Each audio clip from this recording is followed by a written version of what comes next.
Okay, we're up to 1980 and we're like an hour into this thing. Again, I apologize for taking so long if there's anybody even still watching at this point.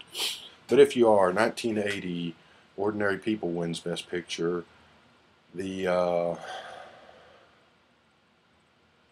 let's see, okay, Ordinary People, yeah, I agree with that, which a lot of people were really mad that Raging Bull, released the same year, didn't win. I like Raging Bull. It's a great movie. It's probably De Niro's last great role, in my opinion. He kind of, like Jack Nicholson, just became a cartoon caricature of himself and got lazy and just kept repeating himself pretty much after that, instead of being a developing and fresh and innovative actor. Raging Bull's great. I think Ordinary People's a better movie. I think it deserves Best Picture. It's one of my favorite movies again. Um, Other things that came out that year, Atlantic City was really good, was a contender. My Bodyguard was a great movie that maybe was a contender. Not a contender, but a great movie nonetheless. The Blues Brothers, of course, I got to give them a mention. But Ordinary People, Best Picture 1980, and I agree with that over Raging Bull even. 81, Chariots of Fire came out. It's kind of a boring movie. Eh, you know, uh, On Golden Pond was a good movie, tug at your heartstrings and all with Fonda's last movie and Henry Fonda's last movie and all that. But a little melodramatic maybe, but a good movie. Better than Chariots of Fire. Arthur, it's a great comedy. It can't deny that. Ragtime and My Dinner with Andre, both really good movies. American Werewolf in London could almost be Best Picture in my opinion, but because that's a great one. I love that movie. Good kind of. It's got some funny parts, but it's a good horror movie, and it doesn't go too funny to where it gets silly. It maintains its edge enough that it's a really great movie.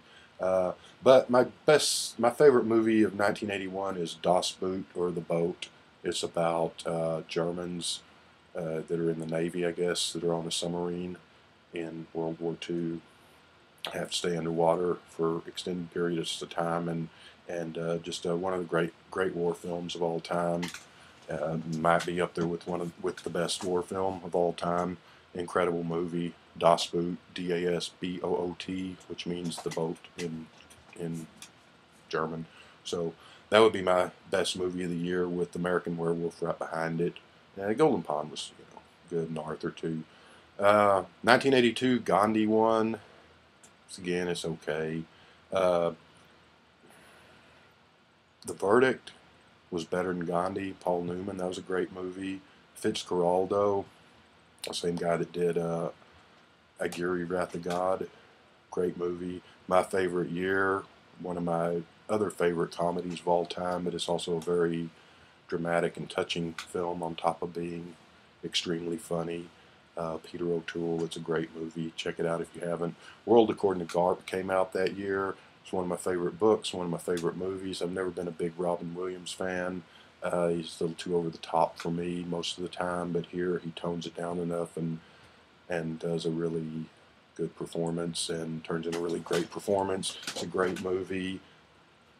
My choice, though, for best film of the year, 1982, would be Diner, which is being my top five films of all time.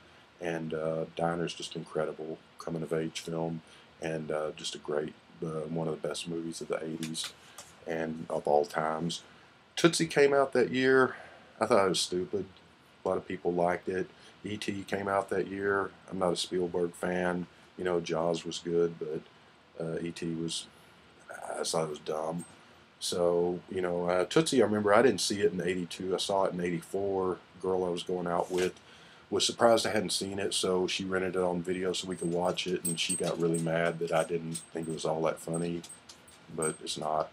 It's just dumb. And E.T.'s not very good. But Diner, 1982's best movie by far, even though Garp and My Favorite Year and Fitzcarraldo are up there. And The Verdict's really good too, even though that's not really best movie quality. It's more just an entertaining, good film. 1983, Terms of Endearment wins. This is kind of a silly soap opera movie. I mean, it's all right. I liked it all right, but it's definitely not best picture.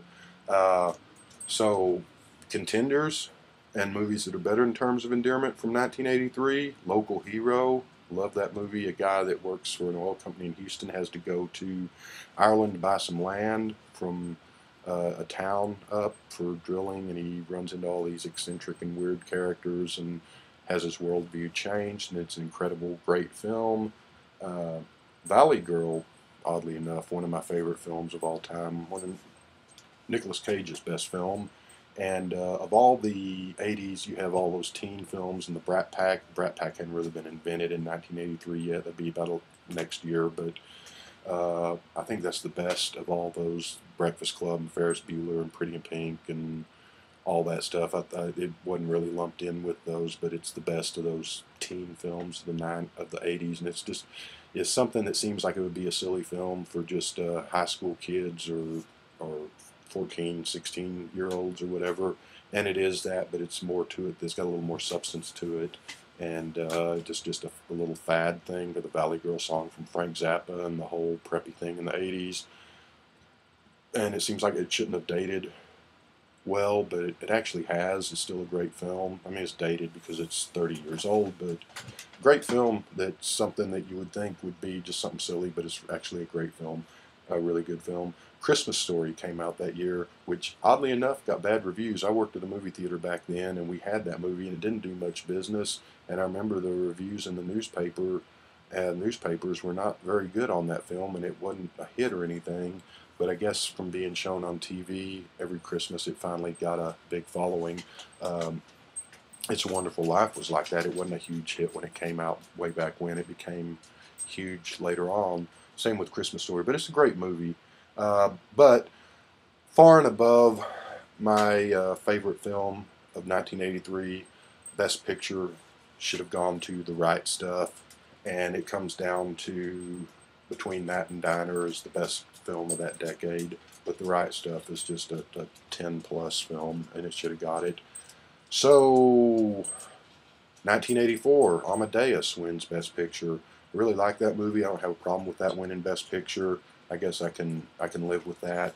Some other contenders: Paris, Texas, great Harry Dean Stanton movie. Once Upon a Time in America, which is a jumbled mess, but a great jumbled mess and a really good movie. It's a flawed movie, but a great movie. Repo Man. Can't deny Repo Man. It's one of the oddest, quirkiest, goofiest, weirdest, funniest, strangest movies of all time.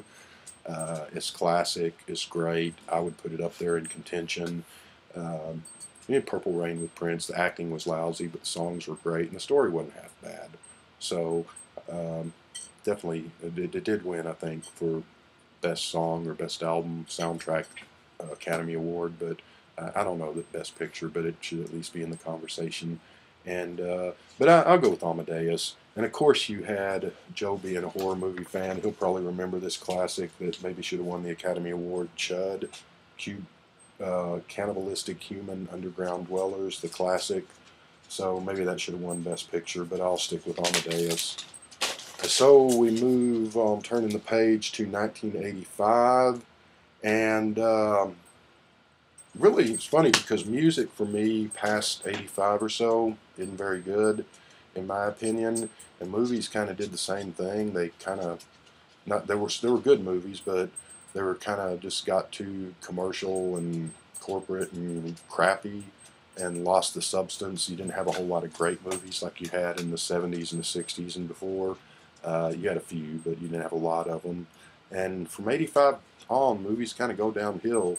The funny thing, I'm not sure why this, well, I kind of have an idea, but music got crappy after the mid 80s, with a very few exceptions. Movies got crappy after the mid 80s, with a very few exceptions, in my opinion.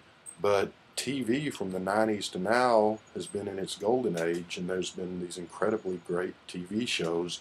And part of that's because you had all these cable channels that started making original programming, and they could do whatever they wanted, and they weren't, if you weren't on NBC or ABC or CBS, if you're on HBO or something, you didn't have to worry about, um, you know, you do whatever you want. You didn't have to worry about the censor and all that stuff. So maybe that's the people that made great movies went over to TV. Maybe it's easier to get in and more freedom to work there than in the studio system now. Movie studios, like record industry, contracted into just where you only have a couple of labels now that own all the labels instead of all the other labels being owned independently like they used to, and it's kind of like that with movie studios, and so you get to well, I'm on a soapbox there, but anyway, so 85 on movies are not as good in the big picture, in my opinion. But so we get to 85. Out of Africa one. It's a boring movie. Um, Witness was up. Color Purple, Prizzi's Honor. Those movies are all okay. They're not great. You know, Witness was okay. I liked it. I'm no hurry to see it again. Color Purple was supposed to be this big important film, but it's so-so. Prizzi's Honor. Uh, Ran was an Akira Kurosawa movie, a late, I think it was his last movie, or close to his last movie. That's a pretty great movie, so I'd probably go with that for Best Picture of 1985, because Out of Africa was not very good. Back to the Future, maybe, even though, I mean, it was a popcorn movie, it was a piece of entertainment, but it was a really well done piece of entertainment, a really well done popcorn movie, and it stood the test of time. I think what's really depressing is about a month or so ago was when Marty McFly gets in the DeLorean and goes to the future, and it has the date that he goes to. We just passed that date like a month ago because he goes 30 years into the future. So that's kind of depressing that that movie was 30 years ago.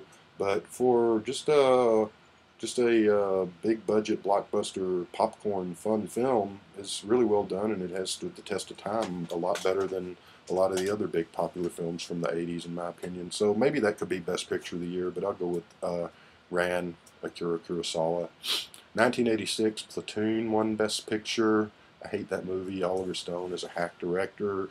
And I will give it that it's probably a pretty good picture of what it was like for the soldiers, just the regular grunt soldiers on the ground in Vietnam. He was in Vietnam, so I'm sure he knows what he's writing about. He's just a crap director and a bit of an idiot. Uh, Platoon, not a very good movie. But what did we have otherwise? We had some of the things that were nominated. Room with a View. It's one of those drawing room British drama things. Actually, that's not a bad movie. I liked it. It's not Best Picture material. Hannah and Her Sisters was Woody Allen, one of the better Woody Allen movies. I could go with that for Best Picture. Children of a Lesser God I never saw because it looked boring. The Mission was also nominated. I don't remember. I remember the movie. I don't remember what it's about. I remember the title. Peggy Sue Got Married was a nice little drama comedy with Nicolas Cage and Catherine, or what's her name, the blonde. Good movie. I liked it. Ferris Bueller, you know, I liked it at the time. It hadn't held up that well, I don't think. Pretty in Pink, pretty good movie. It's held up pretty well. Uh, The Hitcher was a really good movie. That was a good, scary movie. Jennifer Jason Leigh and I can't remember the guy's name. But I'd probably go with Hannah and Her Sisters. A lot of people go Blue Velvet, David Lynch movie. I just didn't think it was that good. David Lynch is kind of weird and out there. He's had his moments and made some good movies, and Blue Velvet had its moments, but overall, I just don't think it's as good as people make it out to be. So I'll go Hannah and Her Sisters, for 1986. 1987, The Last Emperor. I saw that movie. It's a little boring, but it's okay. It's not a bad movie. It's the type of movie. It's that kind of you know, showcase important film that Academy voters seem to love. I've never seen it since. I saw it back then in '87. Wasn't a bad movie, but a little dull. What else got nominated that year? Moonstruck. A lot of people liked that. I thought it was just okay. Fatal Attraction was kind of crap. Broadcast News I've never seen. Hope and Glory was a great movie. I want to say the director was John Borland. Could have that wrong, but it's about people in England in World War II when England's getting bombed and you know, Hitler's Blitz is going on. Really great movie. They're making a sequel to that this year, next year, oddly enough, 30 years later. But Hope and Glory was a great one. So I would maybe that be a contender. Full Metal Jacket, which was way over the top. and not as realistic as, say, Platoon, but Platoon's a crappy movie. Full Metal Jacket's a great movie. I could go with that being Best Picture. Got to give an honorable mention to Evil Dead 2, which is a classic. But my Best Picture of 1987 is a John Sayles movie named Matewan, Matewan. It's about a strike and the workers, and yeah, it's great. It's just a little scene film and largely forgotten film, but it's a classic and just 10 stars all over that. So Matewan from 1987. 1988, Best Picture is Rain Man. Um, yeah. Um, you know, I liked it all right when I saw it when it came out, but on subsequent viewings, it's kind of not so good and hadn't held up that well. What I didn't like about it the first time, Dustin Hoffman does a great job, but it's got Tom Cruise in it.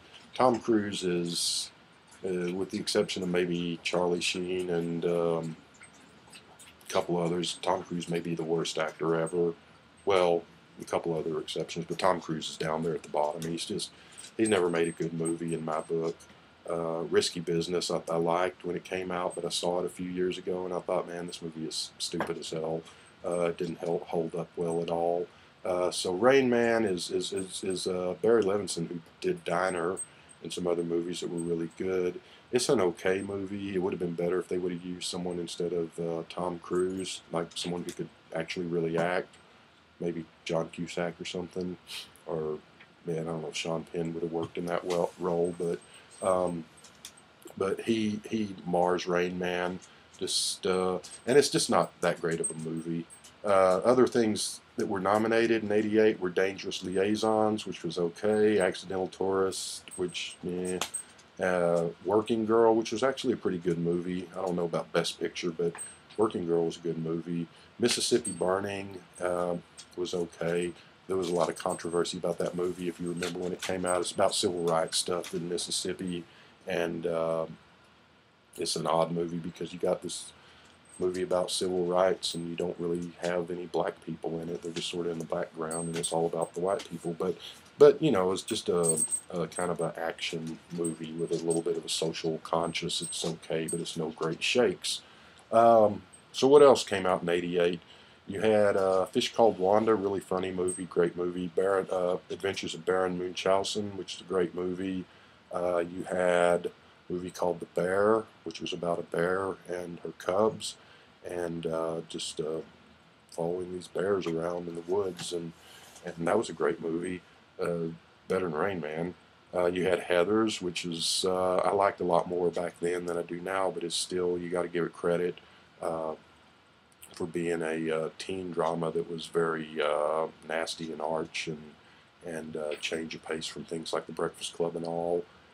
Probably Winona Ryder's best role, which she's not a great actress, so that's not saying a whole lot. She made a couple other okay movies, but yeah, Heather's a good movie.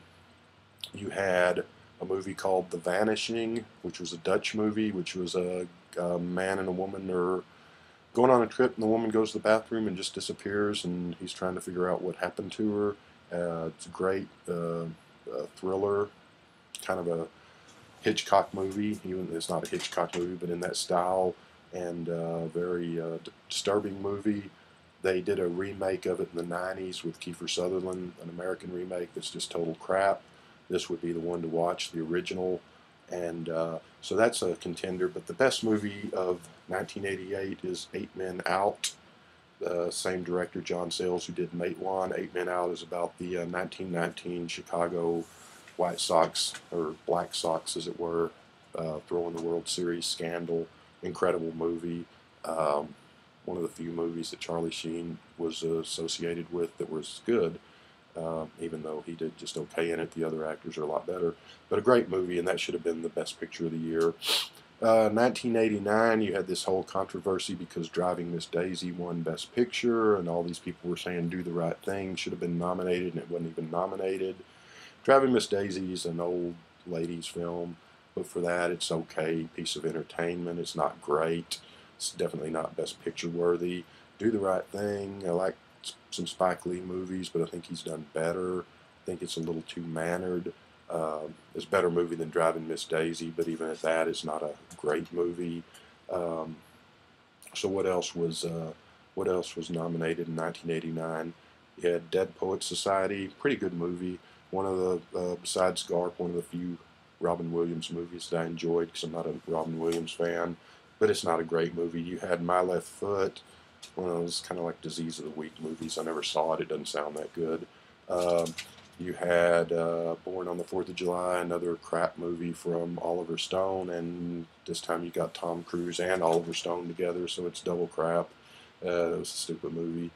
And you have probably the blandest actor of all time, and an actor that's even worse than Tom Cruise, maybe, Field of Dreams with Kevin Costner, maudlin, gooey, over the top, sticky, sentimental crap, just a shit movie. Um, so so what was the best picture of the year? Well, Crimes and Misdemeanors was Woody Allen, one of the best Woody Allen movies. You know, he's made a billion movies, and some of them are good, great. Some of them are not that good. Crimes and Misdemeanors is one of his better ones. But I would go Drugstore Cowboy, Matt Dillon's movie from that year. And I forgot 1984. I should have mentioned Flamingo Kid. That's another forgotten movie that's a Matt Dillon. I wouldn't put that as best picture, but that's one of my favorite movies. But anyway, Drugstore Cowboy with Matt Dillon from 1989 should have won Best Picture. And I will throw a curveball and say the runner-up should have been Shag, movie with Bridget Fonda and Phoebe Cates and several other people. Just by that time, the teen Brat Pack and teen movie craze of the 80s had kind of come to an end, and that was right at the tail end of it, so it didn't get a lot of notice or do a lot of business.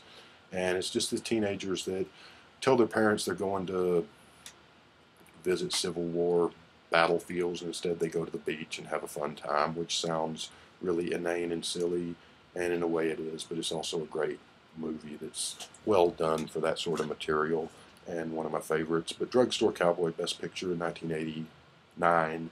We'll be back with 1990.